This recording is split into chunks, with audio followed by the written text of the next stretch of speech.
Sorry, similar plus to,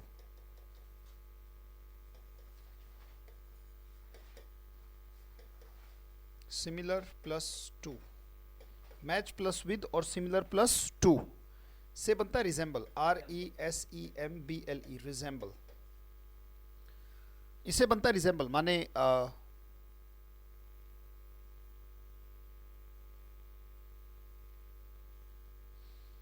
इन दोनों के साथ रिजेंबल और विद, रिजेंबल के साथ कोई प्रेपोजिशन नहीं आएगी, विद और टू तो खास कर नहीं आएगी। जैसे हम कह रहे थे, मैंने एक स्टेटमेंट लिखी थी, मैंने कहा था योर फादर, योर फेस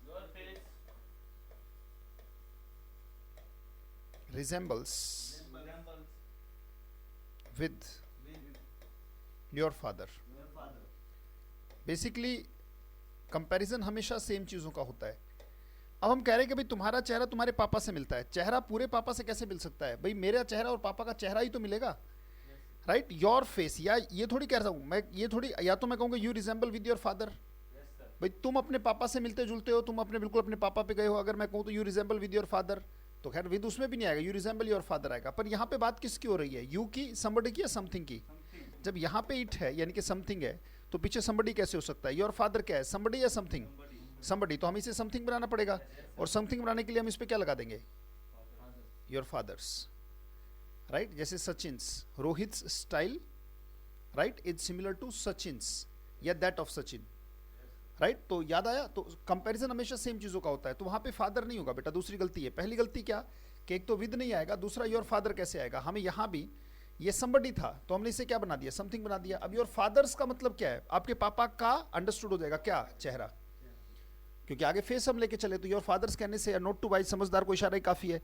तो फादर्स अगर हम कर देंगे तो वो इट बन जाएगा, योर फादर समबडी था।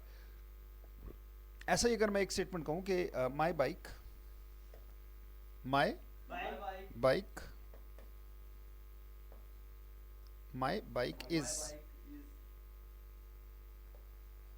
Similar to, can I say my bike is similar to you?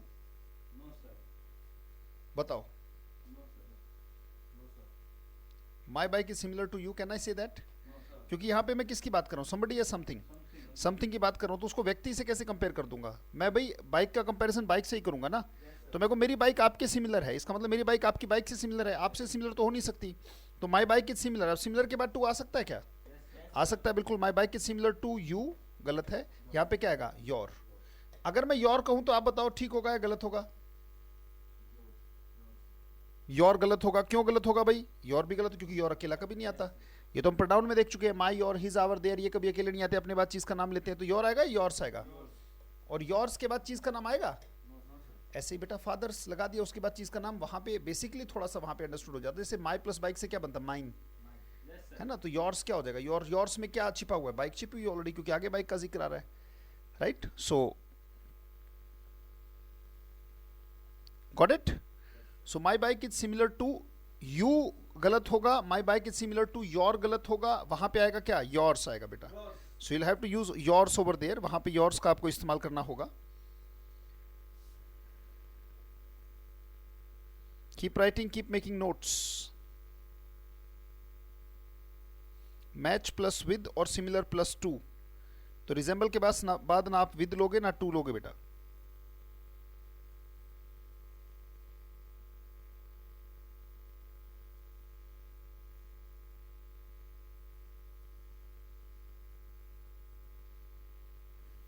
जैसे एक वर्ड बनता है कम प्लस अपॉन, इसका मतलब होता है एकदम से टूट पड़ना, हमला कर देना। कम प्लस अपॉन से बनता है अटैक। तो अटैक के बाद बहुत बार ऑन लगा दिया जाता है, तो गलत होगा बेटा, क्योंकि उसमें ऑलरेडी होता है। अगर मैं कहूं राम केम अपॉन, एकदम से अटैक कर दिया, Ram came upon Shyam, Ram came upon Shyam, Ram ने श्याम पर अटैक कर दिया, ये वाक्य बिल्कुल सही है। बट अगर मैं कहूं Ram attacked on Shyam, Ram attacked on Shyam, वाक्य ठीक या गलत? हाँ जी, राम अटैक्ड ऑन श्याम, ठीक या गलत? डेफिनेटली गलत, क्योंकि अटैक के बाद ये ऑन चाहिए नहीं, राम अटैक्ड श्याम आएगा सीधा। जबकि स्पोकन में 100 में से 99 लोग ऑन लगा के बोलते हैं, तो वो गलत होगा बेटा, राम अटैक्ड ऑन श्याम। अच्छा अगर मैं कहूं भाई वर्ब था तो ऑन नहीं आया, बट अगर मैं कहूं Ram made an attack, Ram made an attack, अब ये अटैक क्या है, एक वर्ब है, तो वर्ब कौन सी है, मेड, मेड वर्ब है। अब ये नाउन है, नाउन की तरह तो आ सकता है, Ram made an attack on Shyam, क्योंकि बहुत सारे बच्चे कहेंगे सर हमने तो देखा है, तो जब भी देखा होगा तो ऐसे देखा होगा बेटा। यहाँ पे अटैक क्या है, एक नाउन है, ये हमला करना नहीं है, ये हमला करना नहीं, ये हमला है। तो Ram made an attack on Shyam, Ram ने श्याम पर हमला कर दिया, तो कम प्लस अपॉन से क्या बन जाता है, अटैक बन जाता है, हमला करना बन जाता है, एकदम से किसी पे टूट के पड़ना, that's called come plus upon.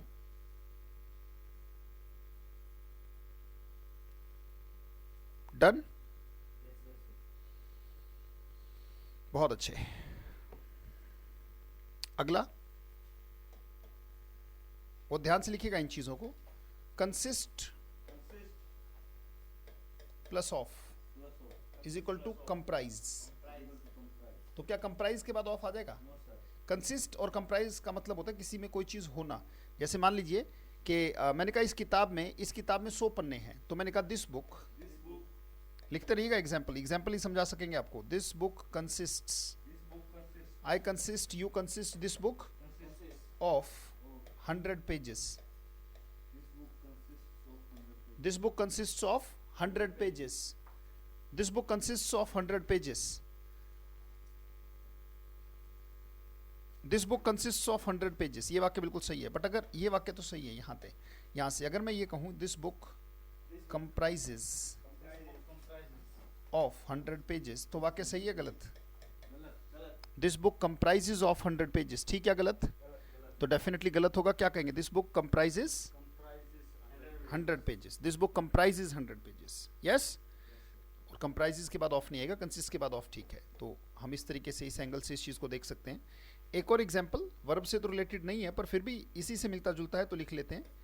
In spite plus of is equal to despite, in spite plus of is equal to despite. इसका मतलब होता है के बावजूद, के बावजूद। In spite plus of is equal to despite,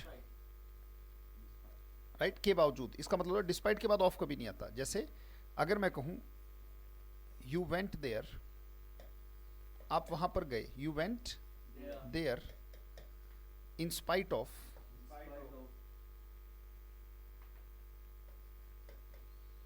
in spite of my refusal, भाई मैंने मना किया था उसके बावजूद आप वहां पर गए। माई रिफ्यूजल मतलब मेरे मना करने के बावजूद, मेरे मना करने के बावजूद भी आप वहां पर गए। You went there despite my refusal,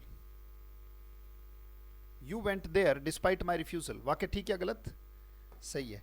but अगर मैं वाक्य ऐसे लिखूं, you went there despite my, despite के बाद ऑफ लगा दूं, डिस्पाइट ऑफ माई रिफ्यूजल, मान लीजिए वाक्य ऐसे हो, तो उस वाक्य में सीधा सीधा पहचानिएगा कि डिस्पाइट प्लस ऑफ से क्या बनता है, डिस्पाइट प्लस ऑफ से बनता है, इंस्पाइट प्लस ऑफ से बनता है डिस्पाइट। तो डिस्पाइट के बाद ऑफ लगाए तो डेफिनेटली गलत होगा बेटा। There can't be a sentence like that.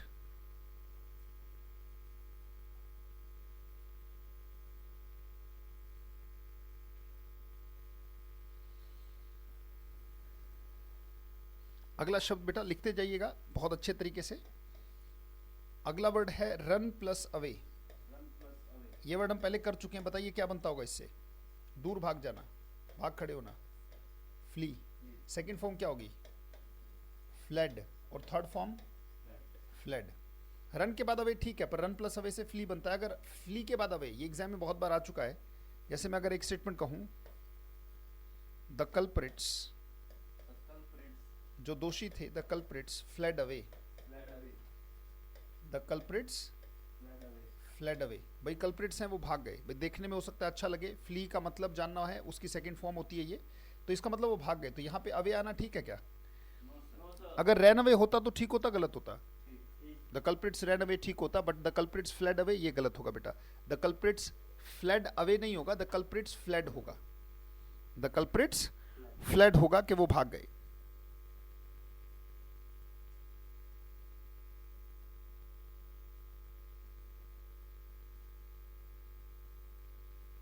Ji done.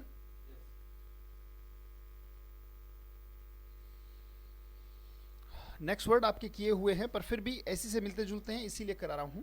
याद है आपको ऑफ प्लस लेट से क्या बनता है? लेटली बनता है। तो क्या लेटली के बाद ऑफ आ जाएगा? This thing we have already done. In plus recent time से क्या बनता है? इन प्लस रिसेंट टाइम्स, दोनों का ही मतलब होता है हाल ही में। ये कोई नई बात नहीं है। इससे क्या बनता है? रिसेंटली। और अगर रिसेंटली में ऑफ ऑलरेडी या इन रिसेंट टाइम्स ऑलरेडी है तो कोई प्रेपोजिशन नहीं है, या तो आप ये लगाओ या ये लगाओ। इनका मतलब होता है हाल ही में, और ये सेकंड फॉर्म कभी नहीं लेते, ये हमेशा हैज ऑफ थर्ड लेते हैं। याद आया? लिखेंगे, एक बार रिवाइज हो जाएगा, कोई दिक्कत नहीं। Practice makes a person board या परफेक्ट? परफेक्ट करती है तो परफेक्शन की ओर बढ़ें। शाबाश, काम करें बहुत अच्छे तरीके से।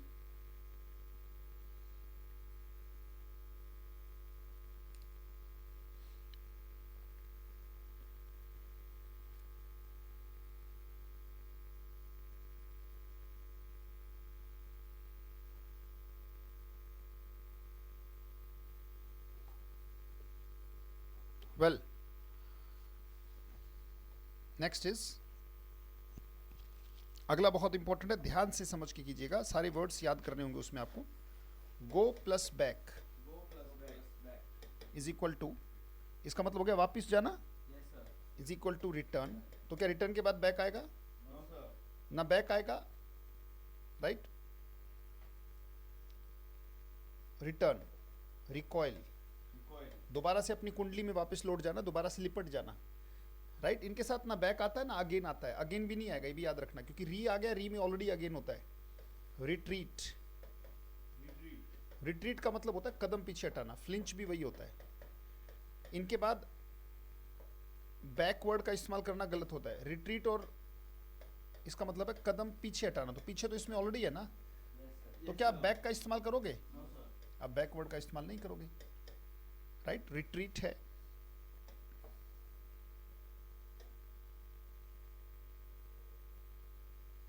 कदम पीछे हटाना। इसके बाद रिकू, क्या पढ़ा जाएगा? रिकू यानी कि स्वास्थ्य को वापस प्राप्त करना, यानी कि स्वास्थ्य फिर से प्राप्त करना, यानी कि बीमारी से रिकवर करने की बात है। फिर से प्राप्त करना यानी कि बीमार हो गए थे, उसको रिकवर कर लेना, यानी कि रिकवर भी आएगा इसी में, रिकवर, स्वास्थ्य फिर से प्राप्त करना। बिल्कुल सही है, इसका मतलब यही होता है, फिर से। ओके, फिर ये लिख दिया, इसको हटा देंगे। फिर से प्राप्त करना, रिकवर, रिकवर के बाद भी बैक नहीं आएगा। रिट्रीव, रिट्रीव जैसे डेटा, अगर हार्ड डिस्क आपकी खराब हो जाती है तो आप किसी व्यक्ति के पास जाकर डेटा अपना रिट्रीव कराने की कोशिश करते हैं। RETRIEVE, रिट्रीव का भी मतलब क्या होता है? वापस, रीगेन, राइट? रीगेन का भी मतलब क्या है? कोई चीज दोबारा से वापस हासिल कर लेना, किसी चीज को, किसी खोई हुई गरिमा को, पद को, प्रतिष्ठा को, मान को, सम्मान को दोबारा से प्राप्त कर लेना, दैट इज कॉल्ड रीगेन। कोई भी चीज छोड़नी नहीं है बेटा, ये चीज मान के कि यानी इंपॉर्टेंट है, एक भी चीज छूटनी नहीं चाहिए। You must put everything in your notebook. इनके बाद अगर आपको बैक कभी दिखाई देता है बेटा तो वो डेफिनेटली गलत होगा, वो अगर कभी भी आपको दिखती हैं ये चीजें, राइट? और इसी में हम शब्द जोड़ देंगे, क्या? रिसीड, रिसीड का भी मतलब पीछे हटना है। विड्रॉ, भाई डिपॉजिट किया तो वापस हमने बैंक से निकाल लिए, वापस निकालना, तो इसमें बैक ऑलरेडी है। To take money back from the bank, that is called withdraw. Withdraw के बाद भी बैक कभी नहीं आता, राइट? तो रिसीड है, विड्रॉ है, रिट्रीव है, रिकवर है, रिकू है, ये सारे के सारे शब्द बेटा इनमें ऑलरेडी बैक वाली सेंस होती है। तो इसके बाद आप कभी बैक वाला जो शब्द है वो कभी इस्तेमाल आप नहीं करेंगे। जैसे टीवी सीरियल्स वगैरह में एक वर्ड आता है, आपने देखा होगा, रिकैप। तो रिकैप के बाद भी बैक जैसा शब्द आप इस्तेमाल नहीं करेंगे। You want use back word with it, right? और सारा पढ़ने के बाद भी ये मत मानिएगा, क्योंकि वर्ब बहुत व्यापक है। वर्ब अगर आत्मा है किसी टॉपिक की तो ये मत मानिएगा इतना पढ़ने के बाद आप, आज हम 20वीं 21वीं क्लास कर रहे हैं, इतनी क्लासेस कहीं नहीं, हम 20-22 घंटे लगातार वर्ब को पढ़ चुके हैं, अभी और भी पढ़ेंगे जब हम उसको डिस्कस करेंगे। और याद रखिएगा, इतना सीखने के बाद भी you can be 80 to 90% sure, 90% sure आप हो सकते हैं टॉपिक में कि कोई भी टॉपिक आएगा, कोई भी क्वेश्चन आएगा तो आप कर ले जाओगे, क्योंकि इसमें बहुत वैरायटीज बनती हैं, बहुत वैरायटीज बनती हैं। जैसे बहुत सारी वर्ब्स के साथ फिक्स प्रेपोजिशंस होती हैं, जैसे ही हैज सक्सीडेड, अब ऑन नहीं लगा सकते, एट नहीं लगा सकते, फिक्स है का वही ना आएगा, राइट। उसको याद करना है, वो डेफिनेटली मैं आपको सारी सारी पीडीएफ्स के थ्रू आपको याद कराऊंगा। I give you the PDF of fix prepositions. नहीं तो प्रैक्टिस मंत्रा किताब अगर आपके पास है तो उसकी स्टार्टिंग में वो सारी सारी चीजें दी हुई हैं, राइट, के एम है तो एट ही आएगा, और एट के बाद हमेशा जीरेंड आता है। कोई भी प्रेपोजिशन आती है उसके बाद जीरेंड आता है, ये बात हम जिक्र कर ही चुके हैं, राइट। तो बहुत सारी फिक्स प्रेपोजिशन वाली भी आएंगी। तो बिल्कुल अपने आप को रेस्ट अश्योर्ड करना है कि टेक्निकल से टेक्निकल नॉलेज सीखने के बाद भी कभी ये नहीं सोचना है कि वी हैव बिकम परफेक्ट, क्योंकि वो चीज़ मैं भी आज तक अपने दिमाग में नहीं लाता। मैं हमेशा लाता हूं कि I need to learn a lot. हमेशा सीखने की जो त्वरा है, जो ताकत है, वो लगातार बनी रहनी चाहिए। आपके पढ़ने की जो जुनून है वो कभी ढीला नहीं पड़ना चाहिए। किन के साथ बैक नहीं आता, रिटर्न है, रिकॉयल है, राइट, रिट्रीट है, फ्लिंच है, रिकू है, रिकू है, ये रिकू, रिकवर है, रिट्रीव है, रिगेन है, रिसीड है, विड्रॉ है, रिकैप है। इनके बाद का अगर कभी आपको बैक शब्द का इस्तेमाल होता है तो डेफिनेटली गलत होगा। अच्छा, डू प्लस अगेन से, डू प्लस अगेन से बनता रिपीट। कई बार कहते हैं I am repeating again, error है बेटा। ये वाक्य तो बहुत बोलते हैं लोग स्पोकन में, I am repeating again, error है। रिपीट का मतलब ही होता है उसमें अगेन वर्ड ऑलरेडी होता है। अगर आपने कहा आई एम रिपीटिंग अगेन तो आपने बहुत बड़ी गलती की है, और पकड़ने वाला जो समझदार होगा वो पकड़ेगा और समझ जाएगा कि you are running short of knowledge, आपको उस बात का ज्ञान नहीं है।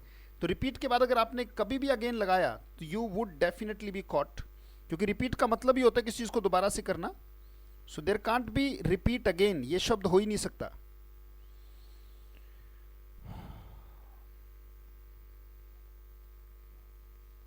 नेक्स्ट,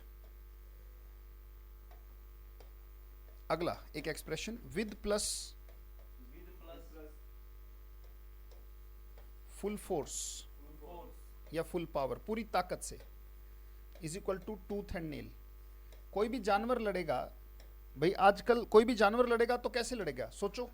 उसके लड़ने का तरीका क्या होगा, उसके पास हथियार क्या होंगे, या तो दांत होगा या नाखून, राइट। पर आपके क्या है भाई, देखिए इंसान के, देखो आवश्यकता आविष्कार की जननी कहा जाता है, पर मैंने कहा उससे भी बड़ी चीज होती परिस्थिति। परिस्थिति में बहुत बार ऐसा हुआ होगा जब हम आदिवासी थे तो जानवर आते होंगे और इंसान को सीधा शिकार कर लेते होंगे। क्यों? क्योंकि हमारे नाखून क्या मजबूत हैं, क्या हमारे दांत मजबूत हैं, राइट। अगर शेर ने काटा और आपने भी उसको काटा तो बेसिकली आप जानेंगे कि शेर की चमड़ी इतनी मोटी है, आप भी काटने लगे, आप भी, तो आपने क्या किया, अपने नाखूनों को और अपने दांतों का विस्तार किया। किस रूप में? चाकू के रूप में, भाले के रूप में। ये चाकू भाला है क्या, ये हमारे नाखून और दांत ही हैं बेटा। और आज तो आपके नाखून दांत इतने खतरनाक हो चुके हैं कि आपने रॉकेट्स बना ली, ये भी नाखून और दांत ही हैं।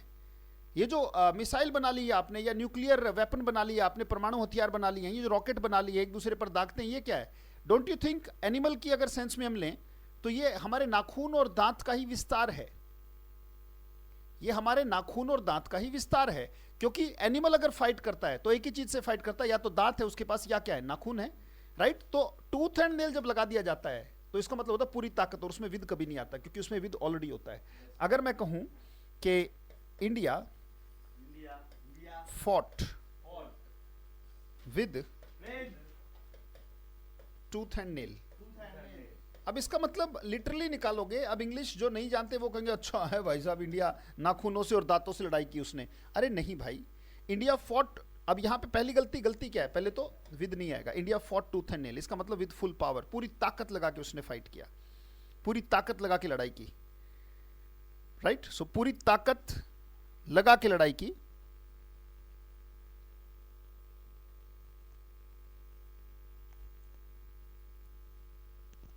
हाँ जी, पूरी ताकत से लड़ाई करना। So India fought tooth and nail, India जो है वो बड़ी ताकत के साथ लड़ा, बड़ी ताकत से फाइट की उसने, that's called with tooth and nail, right. अच्छा, इसी के साथ बेटा एक एक्सप्रेशन आता है, with plus all the belongings, पूरे सामान के साथ, बोरिए बिस्तरे के साथ, belongings, with plus all the belongings is equal to bag and baggage, bag and baggage, BAGGAGE।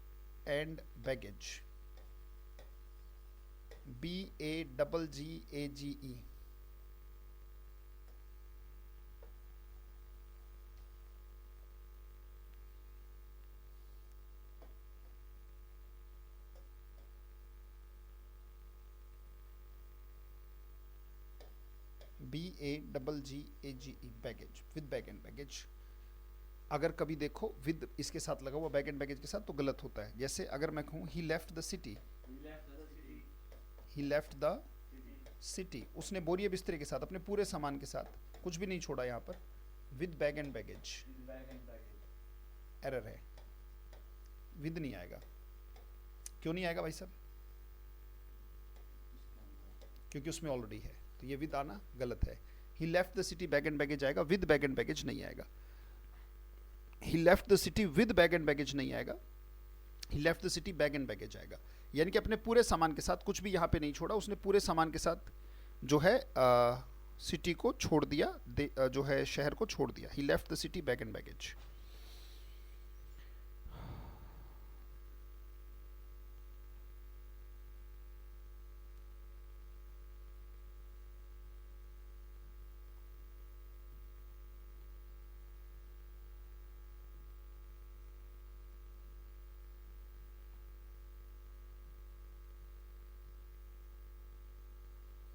या done.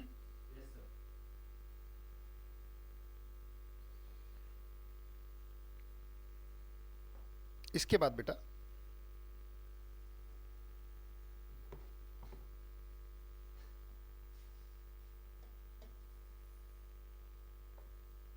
Big plus mistake is equal to blunder.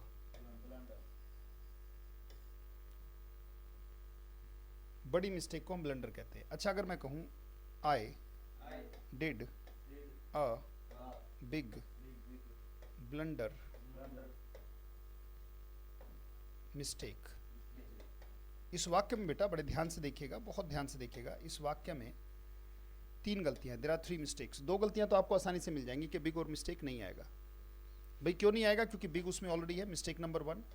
Mistake भी नहीं आएगा, मिस्टेक नंबर 2, राइट। और डिड कभी नहीं आएगा, you never do a mistake. याद रखना, मिस्टेक और ब्लंडर के साथ या तो मेक वर्ब आती है या फिर कमिट आती है, ये बात याद रखने की है।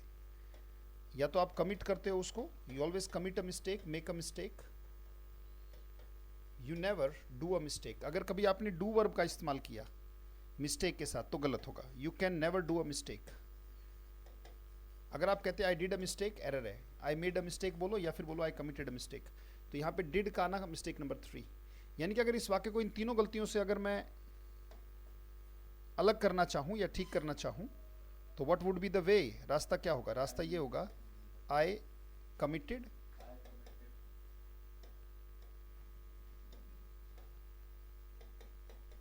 कमिटेड या फिर आई मेड, दोनों में से कुछ भी लगा दो, डू नहीं लगाएंगे।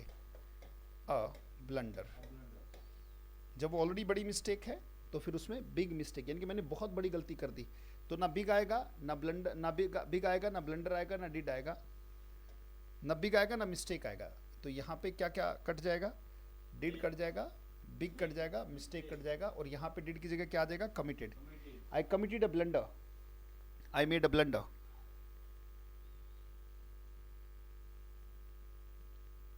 You always make a mistake, you never do a mistake.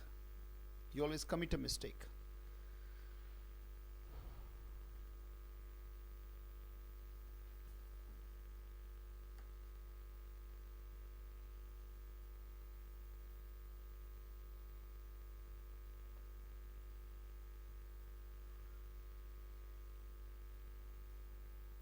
हाँ जी,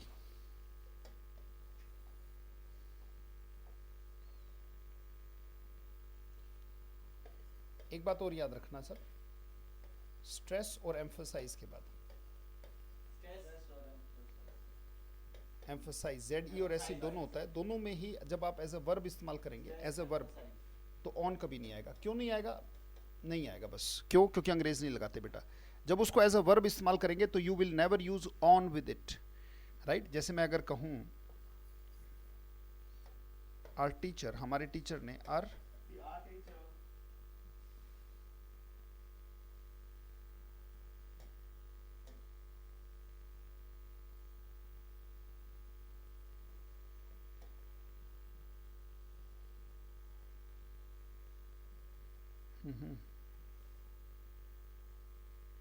चलो कोई बात नहीं, उससे आगे बढ़ जाते हैं। स्ट्रेस और एम्फसाइज की हम बात कर रहे थे। आर टीचर स्ट्रेस्ड, दबाव डाला, ऑन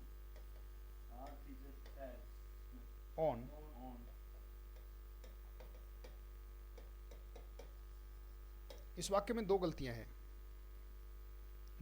हैं, इसको एरर फ्री बनाओ। I am waiting for your comments, comments का इंतजार है आपके। दोनों गलतियों को ठीक करके वाक्य सही क्या होगा मुझे बताइए प्लीज।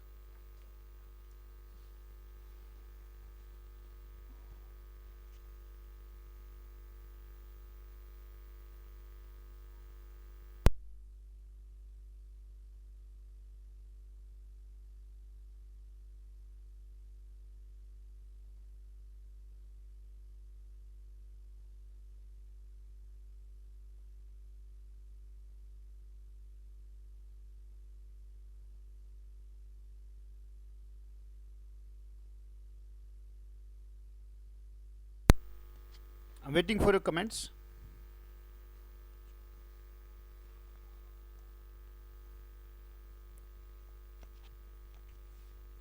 बिल्कुल सही, विवेक गुप्ता, रिंकू यादव, लखन पाल, आंसर बिल्कुल सही है। जितेंद्र, आंसर सही है बेटा, बिल्कुल सही है। स्ट्रेस के बाद एक तो अपोन आपने लगाया वो गलत होगा, और दूसरा ये सी आई एन जी कैसे हो गया? दिखने में वर्ब काम करे नाउन का, जिरण चाहिए। स्ट्रेस के बाद मुझे जिरण चाहिए, तो जिरण क्या होगा? एस आई एन जी, ना कि सी आई एन जी। यस, तो ये सी नहीं, हमें वर्ब चाहिए, वर्ब चाहिए तो एस होगा। तो दिखने में वर्ब काम करे नाउन का, पर वर्ब तो होगी ना। आर टीचर स्ट्रेस्ड प्रैक्टिसिंग, या फिर आर टीचर स्ट्रेस्ड, अगर इसे वैसे ही नाउन बनाना है तो आप जानते हैं, या फिर सीधा लिखो आर टीचर स्ट्रेस्ड प्रैक्टिस, तो सी ई वाला बना दो, जो कि एक नाउन है, जो कि एक चीज़ का नाम है, वो अभ्यास पर जोर दिया, तो उसमें पर ऑलरेडी होता है। अच्छा, अगर इसको नाउन की तरह इस्तेमाल करें स्ट्रेस को, तो फिर आ सकता है, अगर मैं कहूँ our teacher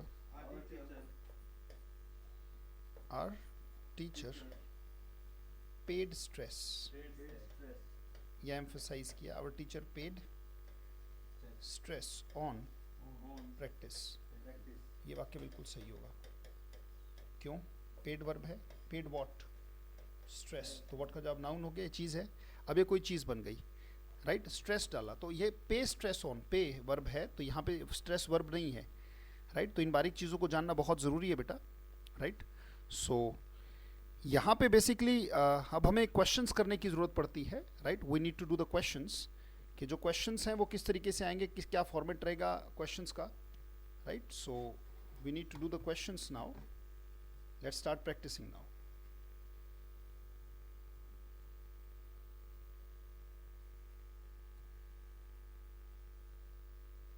Wait for a while.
Yeah, first sentence. He was so inquisitive.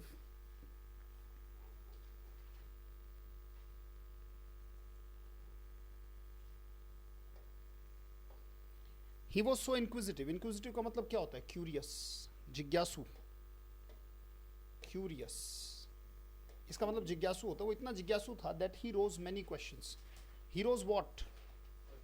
यानी कि ऑब्जेक्ट मिल गया, ऑब्जेक्ट मिल गया तो इसका मतलब ये ट्रांजिटिव वर्ब है, ट्रांजिटिव वर्ब है तो इसका मतलब रोज, रोज राइजन या रेज्ड, यहाँ पे रोज नहीं आ सकता, ये रेज्ड होगा।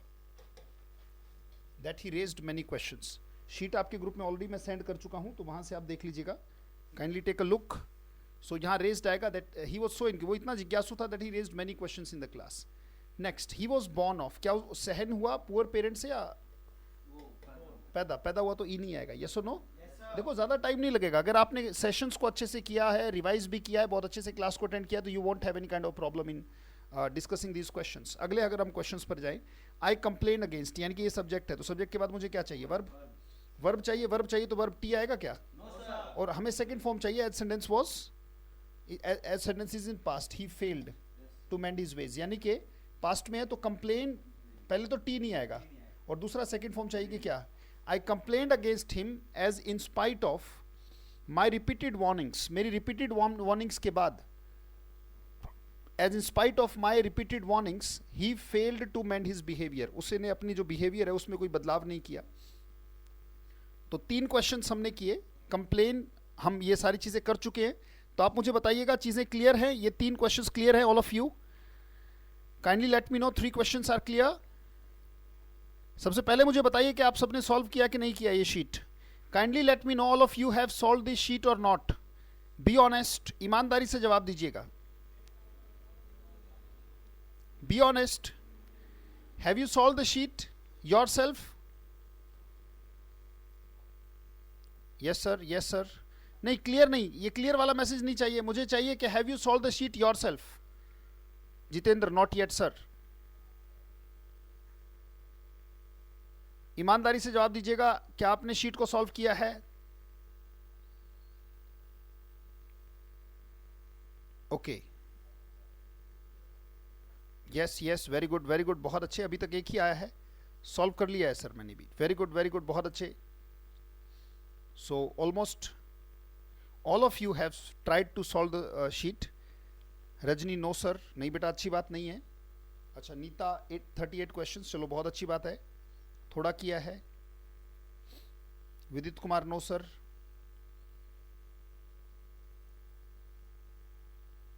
ठीक है। स्नेहा गायदानी, सर मैंने पूरे क्वेश्चंस नोटबुक में भी लिखे हैं, वेरी गुड, बहुत अच्छे, सॉल्व करो भैया, उसको सॉल्व करो, किसका इंतजार कर रहे हो, आपके अलावा आपकी और मदद कोई नहीं करने वाला। Always take care, nobody would help you apart from you, अपनी मदद करें, हेल्प योरसेल्फ। चलिए, जिन्होंने नहीं किया एक बार इसको सॉल्व कर लीजिएगा बेटा, right. So we will have the session from here tomorrow, यहाँ से आगे एक और शीट मैं आपको दे दूंगा इस बीच में, तो दोनों शीट्स को एक साथ डिस्कस करेंगे, राइट।